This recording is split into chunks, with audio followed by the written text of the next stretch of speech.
Bonjour tout le monde, c'est Ushido de SC2Replay.fr et pour cette première vidéo interview, nous allons découvrir un des joueurs Terran français en pleine progression. Indice.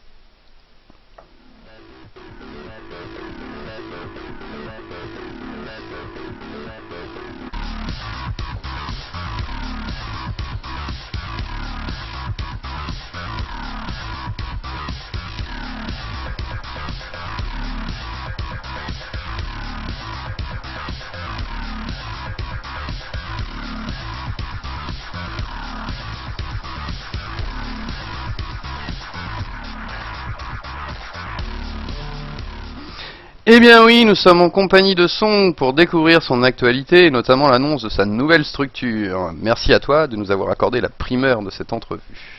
Mais avant cela, revenons sur ton parcours. La première fois que je t'ai rencontré, c'était il y a un petit peu plus d'un an, à l'occasion des qualifications de la première saison de l'OSL, et tu portais les couleurs de Virus. Peux-tu nous faire un résumé de ton parcours depuis tes débuts ?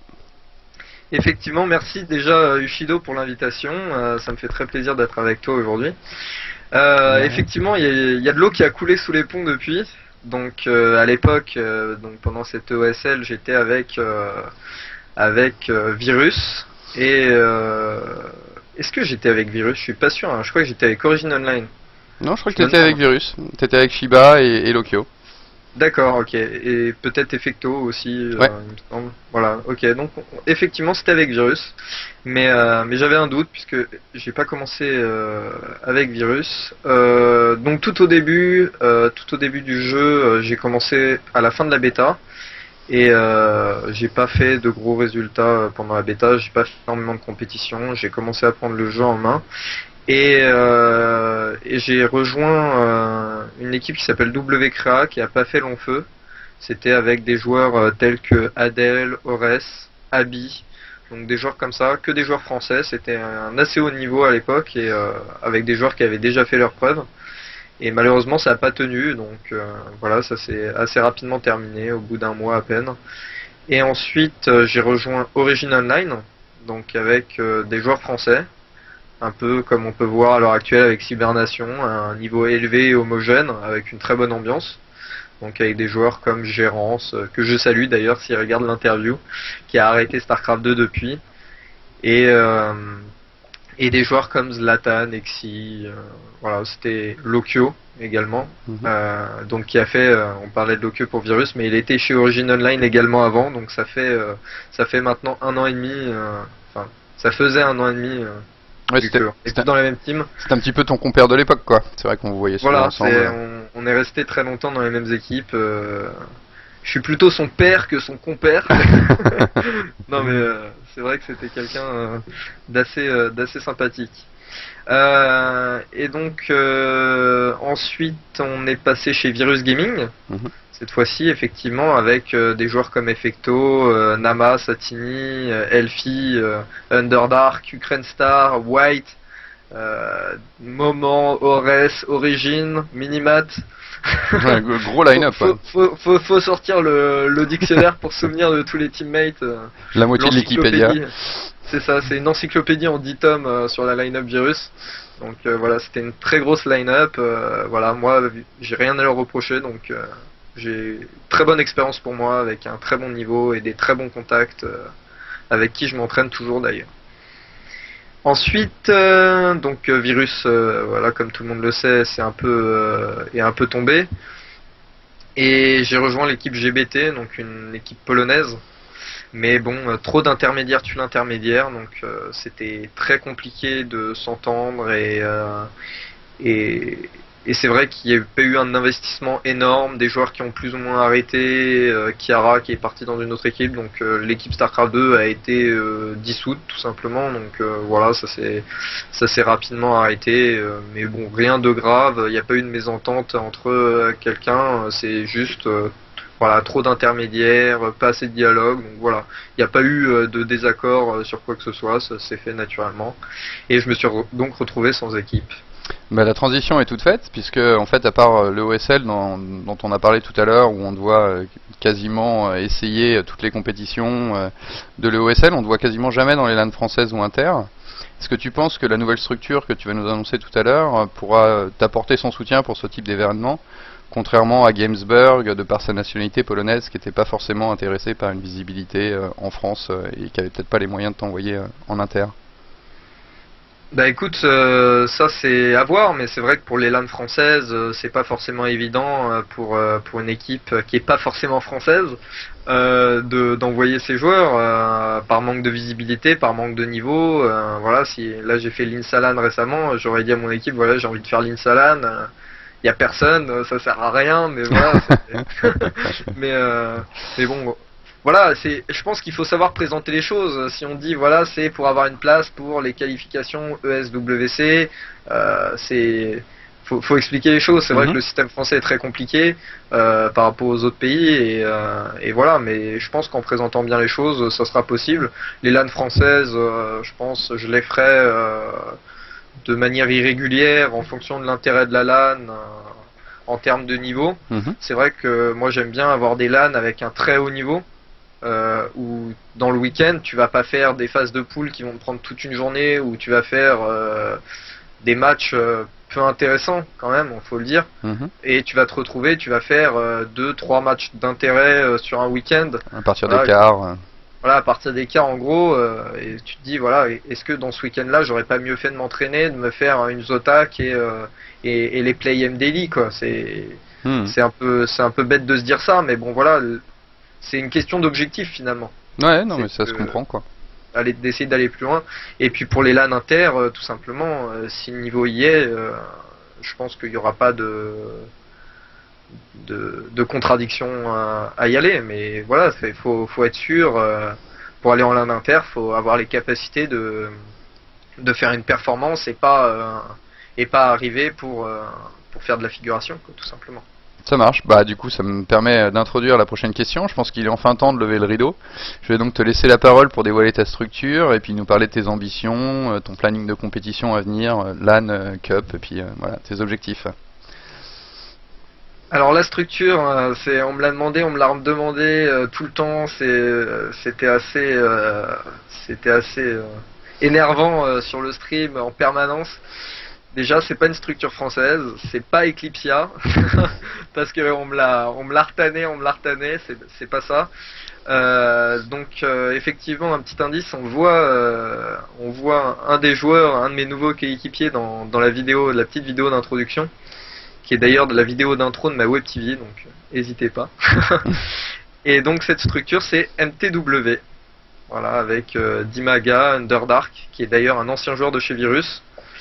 TT1 et voilà, donc peu de coéquipiers, pas de terrain, donc voilà, que du bon. Et niveau, quelle était ta question déjà? C'était par rapport au planning de compétition? Ouais, c'est ça, tes objectifs du coup avec cette structure? Bah, mes objectifs c'est de faire le maximum pour qu'ils soient qui déjà regrettent pas leur choix. et moi c'est vrai que au-delà de la fierté personnelle, si ma structure est fière de moi, j'ai envie de dire, c'est parfait quoi. C'est ça l'objectif. D'accord. Voilà. C'est de répondre à leurs exigences. De faire le maximum avec ce que je peux faire et mon temps de jeu. D'accord. Bon bah MTW Song, ça claque pas mal quand même. C'est plutôt sympa. Il y aura un petit rename, je pense, in-game. Incessamment sous peu. C'est ça. Merci Blizzard. Alors pour conclure les questions, on te voit régulièrement dans les phases finales de tournois online dont tu parlais tout à l'heure, donc des Zotac, des Play M Daily, ce genre de choses. Mais toujours aucun titre significatif à ton actif, même cette semaine failli la Play M. Que penses-tu qu'il te manque pour décrocher des premières places justement? Est-ce que tu penses que MTW pourra t'apporter ce déclic, un entraînement avec, je sais pas, des CG avec Dimaga pour améliorer ton TVZ ou enfin je sais pas, voilà. Bah c'est vrai que mon TVZ, je pense pour ceux qui regardent mon stream, c'est clairement mon pire match-up. Après, je pense que c'est vraiment une question de régularité. Au cas par cas, je suis à peu près capable de battre, on va dire, en Europe, quasiment tout le monde, à part certains joueurs vraiment qui sont beaucoup trop forts. Je pense que beaucoup de joueurs français sont capables de battre à un moment donné tout le monde. Tu vois ce que je veux dire?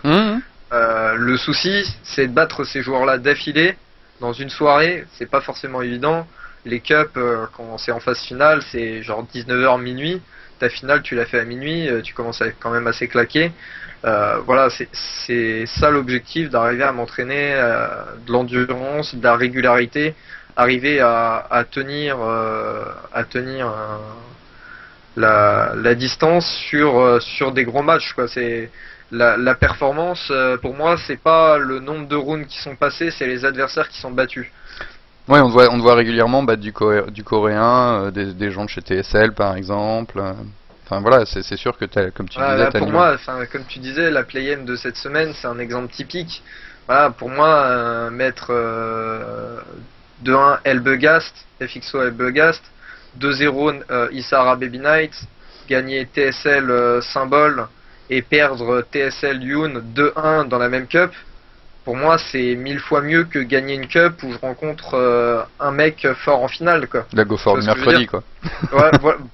Pour moi, faire troisième et faire de tels matchs, ça a beaucoup plus de valeur que gagner une go fort du mercredi, par exemple. Mais ça va avoir beaucoup moins de visibilité. Mais que ce soit gagné ou pas gagné, finalement, quand tu fais un round 6 et que tu rencontres 5 randoms et au 6ème round, tu perds contre le premier mec fort que tu rencontres, ça n'a pas du tout la même valeur que faire un round moindre ou même le même round mais en gagnant des joueurs forts, tu vois. D'accord. C'est ça, moi, mon objectif, c'est de pas perdre contre ce que je pense moins fort que moi, déjà, premièrement. Et je pense que beaucoup de... non, je rigole. Je rigole. Mais vraiment l'idée c'est de voilà, m'entraîner sur ma régularité et arriver à tenir plusieurs gros joueurs d'affilée, tu vois, pas seulement en battre un et perdre ensuite. Le souci c'est d'en battre plusieurs d'affilée. Ça m'arrive en ladder, tu vois, mais faut appliquer. Et est-ce que tu penses que par exemple chez MTW tu pourrais avoir un manager un peu à la Shiba qui serait capable de t'aider sur l'analyse de tes replays, de dire tiens là attention le mental, enfin je sais pas quoi, et essayer justement de t'accompagner et t'apporter un peu de recul sur tes games, ou tu penses vraiment que c'est un travail individuel de faut taffer, faut de l'endurance, faut bouffer du BO. C'est vrai que personnellement j'adore discuter. N'importe qui, même toi tu le sais, ça m'arrive de discuter stratégie avec toi ou même mind game, donc un peu de l'état d'esprit. Voilà, pour moi, on peut être n'importe qui, on peut rien que le fait de discuter, moi ça me débloque énormément de choses, et m'entraîner comme ça dans mon coin, vraiment c'est quelque chose que je déteste. Je m'entraîne, j'aime beaucoup faire des CG. Et vraiment discuter en temps réel des choses, savoir vraiment concrètement ce qui va pas. Alors déjà, il faut savoir que quand tu parlais de Shiba, Shiba il n'a pas de frontières, il n'y a pas de frontières de team. Il faut savoir il me suit toujours. On s'entraîne encore ensemble, et d'ailleurs il s'entraîne également avec d'autres ex-virus. Et vraiment, d'ailleurs je le remercie s'il regarde cette interview. Vraiment, t'es une aide considérable, et voilà. Gros bisous. Donc peut-être MTW Shiba, on verra. non, je pense pas, parce qu'il a autre chose à faire avec ses Dota, mais quoi qu'il arrive, je pense que mes coéquipiers seront d'une aide considérable de par leur expérience et leur niveau de jeu, c'est sûr. Ça marche. Bah écoute, je te laisse le mot de la fin si tu as des choses à ajouter. Je remercie toutes les personnes qui me suivent régulièrement. Tous les viewers de ma TV, je vais pas les citer parce que j'aurais peur d'en oublier, mais tous, merci beaucoup de votre suivi régulier. N'hésitez pas à passer sur ma petite page Facebook, donc c'est facebook.com/songsc2. Donc voilà, n'hésitez pas. N'hésitez pas à aller sur le Facebook de SC2 Replay aussi. Merci à toi. Bah de rien. Merci à toutes les personnes que je dois remercier. Donc on va dire Loka, Ilu. Qu'est-ce qu'il y a d'autre? Les managers MTW, merci de me faire confiance. Merci à la structure MTW. Merci aux sponsors. Je les connais pas encore, mais je vais. Faudra les apprendre. Faudra les apprendre. Je vais me faire un petit post-it. Je vais essayer d'apprendre ça par cœur. Et puis merci à tous mes anciens coéquipiers, mes partenaires de practice. Et puis voilà. Je pense qu'on a fait le tour. Bah ça marche. Merci encore une fois pour ton interview. Et puis merci à tous les viewers. Donc retrouvez-nous sur Facebook, Twitter, YouTube et bien sûr sur sc2replay.fr. À très bientôt.